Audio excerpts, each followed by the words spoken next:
The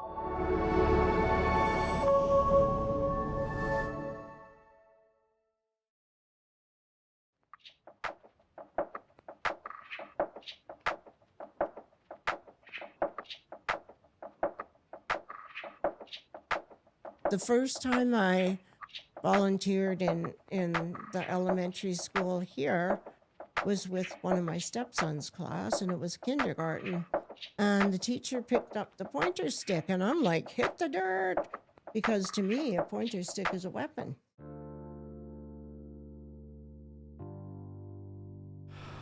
Welcome back to Branches Between Generations, the video podcast where we connect students from the digital age with seniors from Canada's retirement capital. I'm your host, Clinton Dellist. Episode 3 is about education and careers, because an education gets you a career, or so I'm told. Some people figured out their careers at the age of 6, while other people have taken a little bit longer to find their path in life. We're going to take a listen to hear about the experiences of our seniors when they were back in school and contrast that with the experience of students today.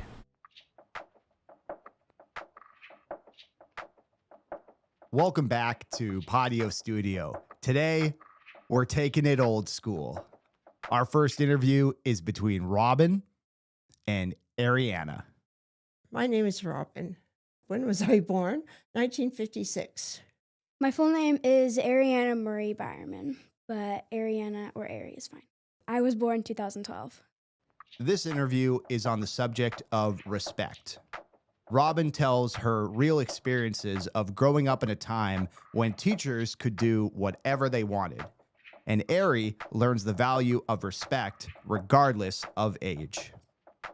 If you're not sure what you want to do, you can just kind of experiment a little with different career fields and just let what you want to do come to you, rather than feeling pressure that you have to do this specific thing or that specific thing.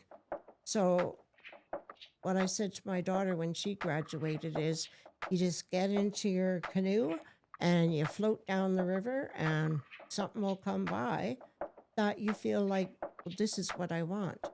So what courses do you like at school? We don't get very much of an option to choose our courses because I was in elementary school and I haven't been to high school yet. Yeah. It's my first year. But in elementary school, there wasn't very many options. They did have like little camps, but it'd be like Lego club or like different like book club or something. But most of them were directed towards like grade 3s, grade 4s, like the little kids. So there wasn't many for us older kids. But me and my friends definitely found like joy in hanging out, you know, just playing like soccer on the field or something, or just hanging out, you know. But there wasn't many choices. So do you enjoy writing and reading and all that, or? Yes, I love both, actually. I was going to say reading, but now I'm thinking of it. I really like writing as well. Oh, okay. Yeah. Writing gives me a way to like express myself, I guess. Mm-hmm. You know, write what I'm thinking. Just like with the story I was writing, didn't really have to think about it. Just kept writing and writing and writing. Yeah. And afterwards, I just read it, and I'm like, whoa! I didn't even have to think of any of that. Just wrote it, you know. That's kind of the idea of writing, is that, or the good part of it, I find, is you can just kind of put your thoughts out there onto paper and then go back through and edit so that you've got, like, what you've got makes sense, right? And otherwise it's just one big run-on sentence or whatever. But yeah, it's good that they get you to do that. So do you guys do a lot of drama and things like that? Because with our writing, we had to do a lot of plays, and then we'd have to put on a play for the school. But when you do writing, do you do short stories, poems? What do you guys do?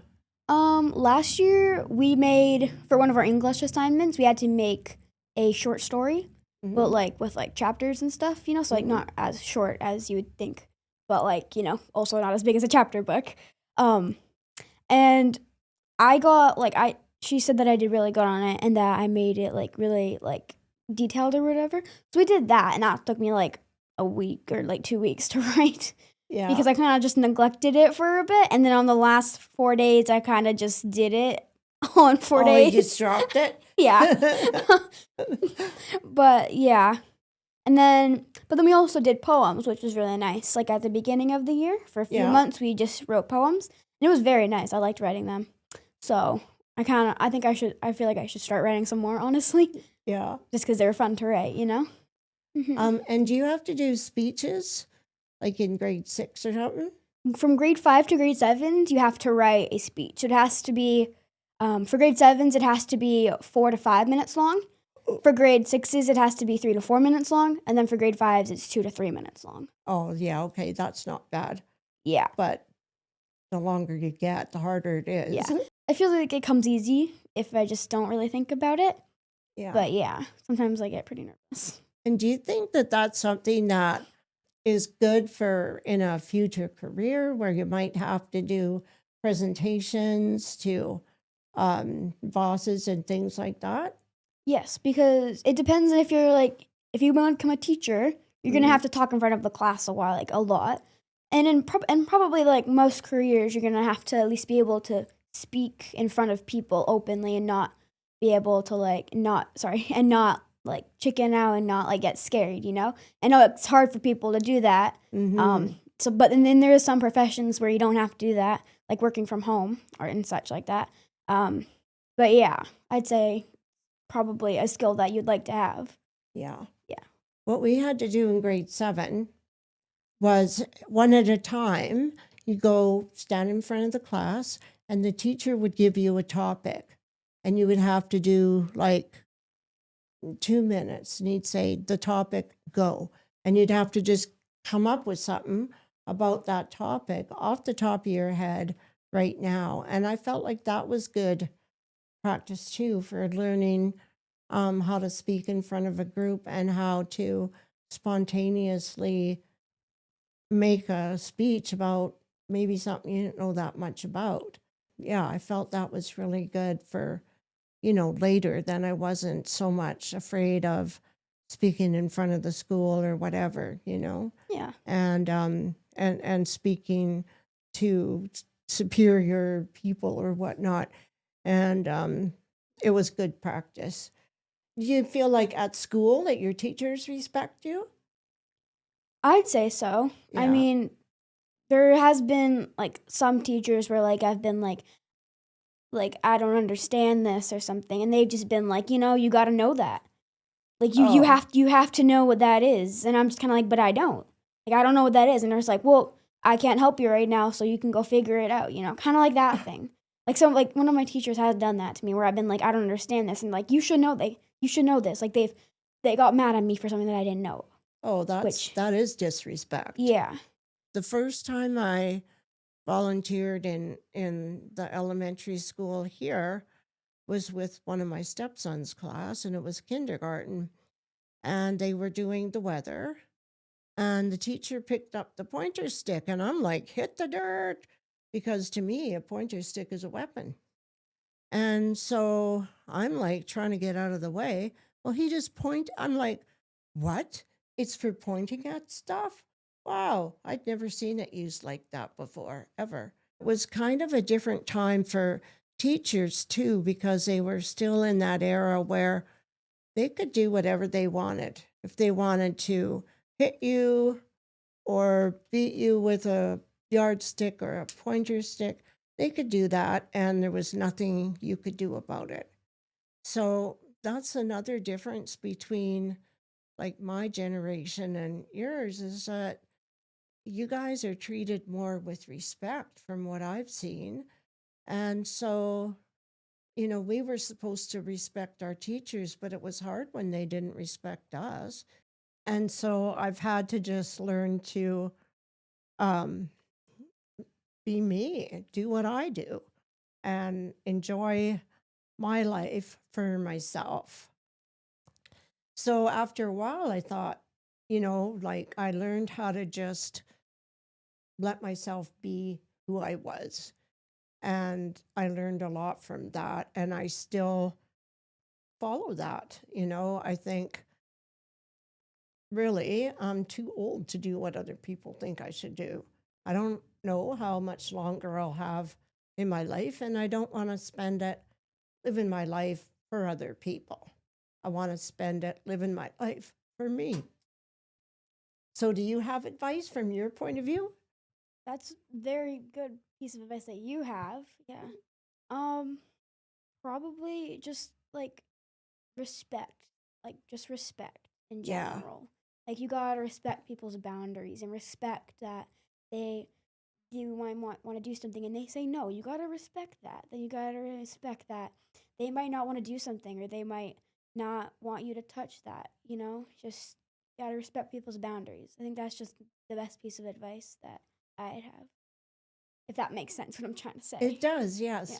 Thank you so much. This has been great. The whole purpose of this show is to get two individuals in a room who normally don't have this kind of conversation. And I hope we achieve that today. Yeah, I think so. It was really nice to talk with you. Yeah, it's been very nice talking with you too. Okay. What was a common phrase or slang you used when you were younger?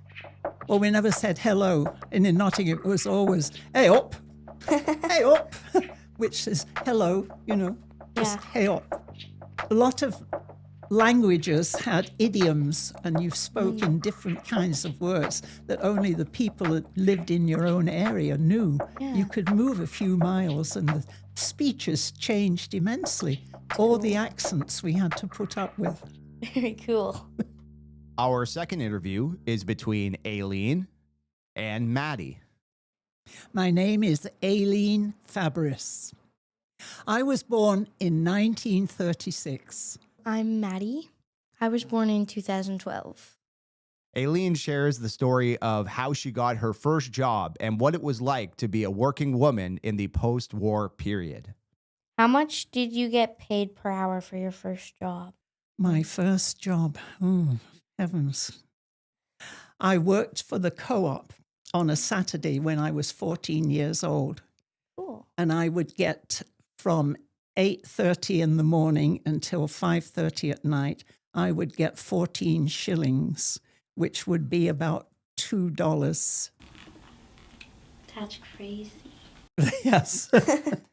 But it's more, we didn't have pocket money in those days because most mums couldn't afford it. Was the $2 like for the whole day? Yes. And you had to take your own lunch with you.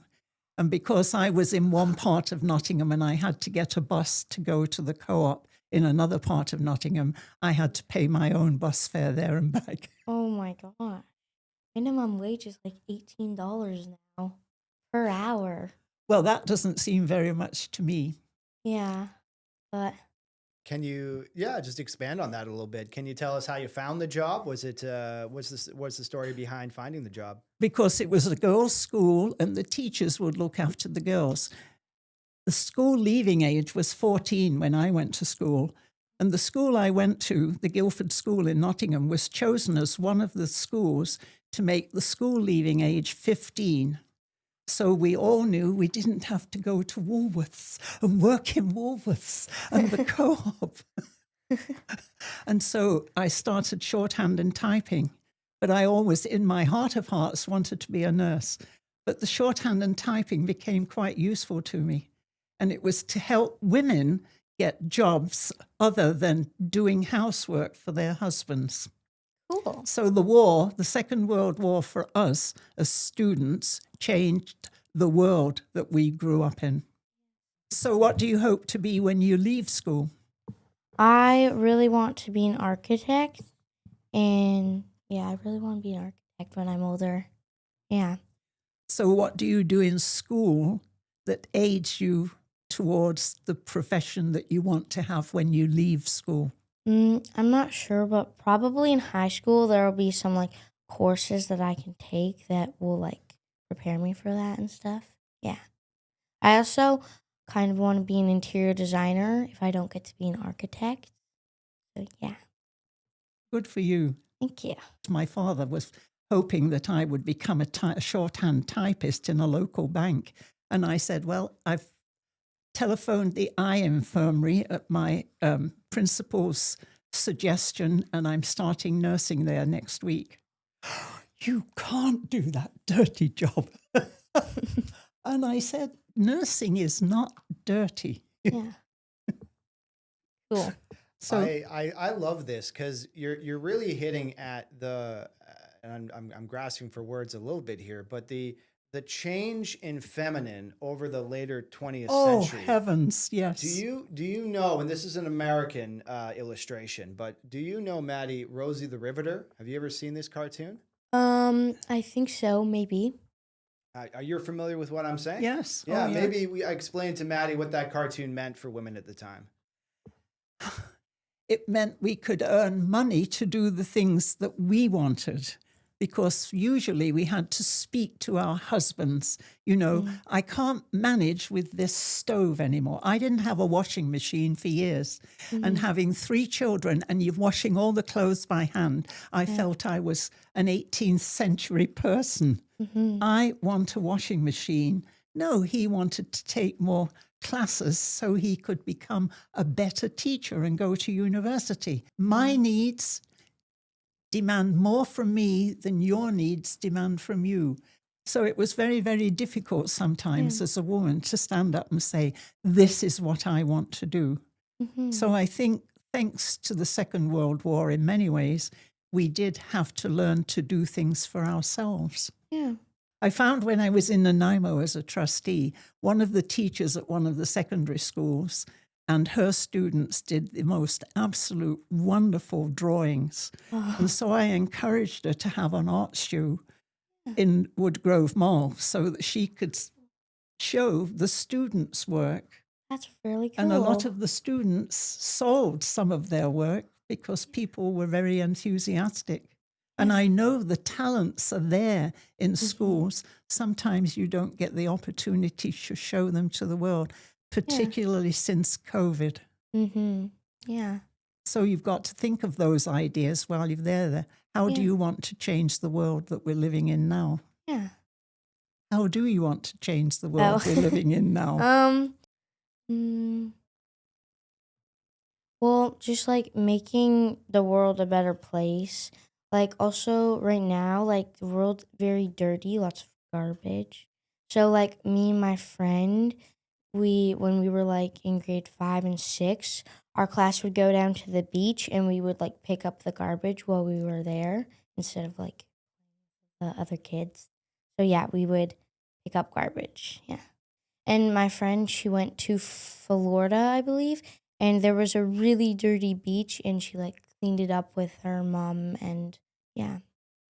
Would you ever like to say to people, did you drop that piece of garbage? Yeah, probably. Dare you say, would you please pick it up? Yeah. Good. What does it mean to be a lifelong learner? To me, it always means the people that you meet along the way who have things to talk about and want to do, and you listen and you think, what a great idea. Yeah. You know, it was like doing all sorts of things in Parksville. I picked the gorse because I love seeing the gorse all the way down the road to Victoria. And I learned that a person from England had brought that into this country, and it's not a good thing. Although the yellow and the bronze look beautiful, we don't need that in our earth anymore. And we're learning more about what should go into the earth and what we should keep out of it, because it's supporting all of us. Yeah. And it's changing all over the world. Yeah. That's a big part. And that, goes to your beach example too. I think there's Yes. a lot of more emphasis on, cleaning the earth, helping the earth, investing in the earth nowadays. Yeah. Yeah. And if you go to other countries, you won't see the mess on the roads that you see here in Parksville. Yeah. I just got back from Europe actually, and I was in Germany and Greece. Yes. It's very clean there. Very clean. Yes, especially in Germany. Yes, and nobody comes and tells you pick that up. It's just done automatically. You don't even think about putting rubbish on the streets, throwing your cigarette butt in the air and into the water particularly. Yes. Yeah. I also, just before Europe, I was in Mexico, and it's quite like dirtier there, I'd say, in some parts. Yeah. But more joyous. Mm-hmm. People talk to one another in Yeah. a different way. There was, like, And music and community. dance is so much more Mm-hmm. important. Yeah. And that's, to me, that's how the world is. Yeah. Drama and music. When I came to Canada, to find that a lot of people from the Ukraine were around, and they often played Mm-hmm. instruments, but they didn't teach drama and music in the schools. So I did work very hard on behalf of drama and music because I Yeah. think it's essential. Yeah. So things change. What is your impression of how young people are now? Well, that's a good question. I think they're really quite smart and really looking at this new focus of the new world we're going to be facing here. I think it's going to be a huge change for you guys as far as the way the world is changing with the AI and all the new technology. And I think young people are on the leading edge of that because you've been brought up with it. You've been brought up with smartphones and the internet, and now with artificial intelligence coming, there's a huge change coming, and you're going to be better adapted for it than certainly my age group. And I'm actually giving talks right now at Berwick about the 4 big technologies that are coming and changing, are going to change the world dramatically. And we're not talking in a long period of time. We're talking within just a few years. So it's pretty amazing. I think you're going to live through a marvelous, wonderful time. Last but certainly not least is our interview between Les and Marina. My name is Les. I was born in 1945. My name is Marina. I was born in 2010. Marina tells Les about her experiences with online classes, and Les shares his experience going back to school later in life. Let's have a listen. Well, you were asking me about where I went to school, so I was wondering where you went to school and if it was in this area. Yeah, I went to school in Vancouver, right downtown in what they call the West End, but it was right down by Stanley Park, English Bay. And we were in an old rooming house there. My parents bought a 3-story house, and we had 10 suites in there. Each bedroom was made into a little suite, and there was a person who lived in those, and my mother collected rent from those. My dad was an artist, and he actually painted across Canada at one time, and was able to make his living doing that. But later, there wasn't enough money in that, so they really made their money off the rooming house. And so we never had a lot of money, but it was a good life. Went to school in the West End, and then later I went to Vancouver Technical School and ended up taking machine shop and automotive. And I ended up finding that wasn't my career. I tried machine shop for a short period of time and found, wow, a dark, dingy place to live in where you're working with material on a lathe was pretty boring and not very nice. So I joined the Forest Service. I was lucky enough to come out of high school, and they were taking on people, and I joined them, and I spent 35 years with them. So I had a great career there. I have been taking an online class. It's just, it's science and French, grade 10 over the summer. It's really nice that I have the option to do this because this school isn't running programs. My school isn't running summer programs. Right. And even if it did, you'd have to pay for them. But I don't have to pay for it this way. I'm actually doing it out of a school district all the way up in North Vancouver. But I still live here in Parksville. Oh, good. And so I just think that's really cool that I get the opportunity to do something that I would otherwise not be able to do. And even if I had to do it, I'd have to pay for it. Right. But now I have the opportunity to do it for free. Yeah. It's like a course that isn't offered at my school, and I can just take it online. Yeah. That is the way things have changed dramatically. It is amazing when you think about it.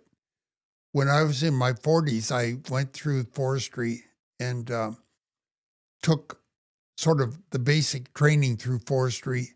But then all of a sudden they needed a bunch of foresters, which was university level. And so they came to a bunch of us and said, do you want to take the university course online to become a forester?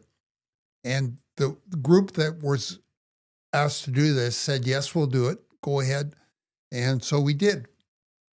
And we had to go to a training school for 2 weeks at a time. It had a little bunkhouse situation with a kitchen and everything where we all got fed. But we got a course done in 2 weeks, a university course, and then wrote the exam at the end of it. So it was like a crash course and all these things. And I had to take all my basic, I only had general before in high school. So I had to go back and do all those courses by correspondence. So I would have to do all the work at home and then again submit my projects and also write the exam at the end of that.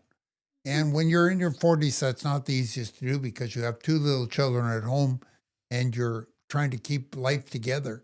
And but I made it, so it was good. Yes, so I think the opportunity for you is even greater because you have all these things you can do online and you can do it at your own pace and you can put into it the things that you want to put into it.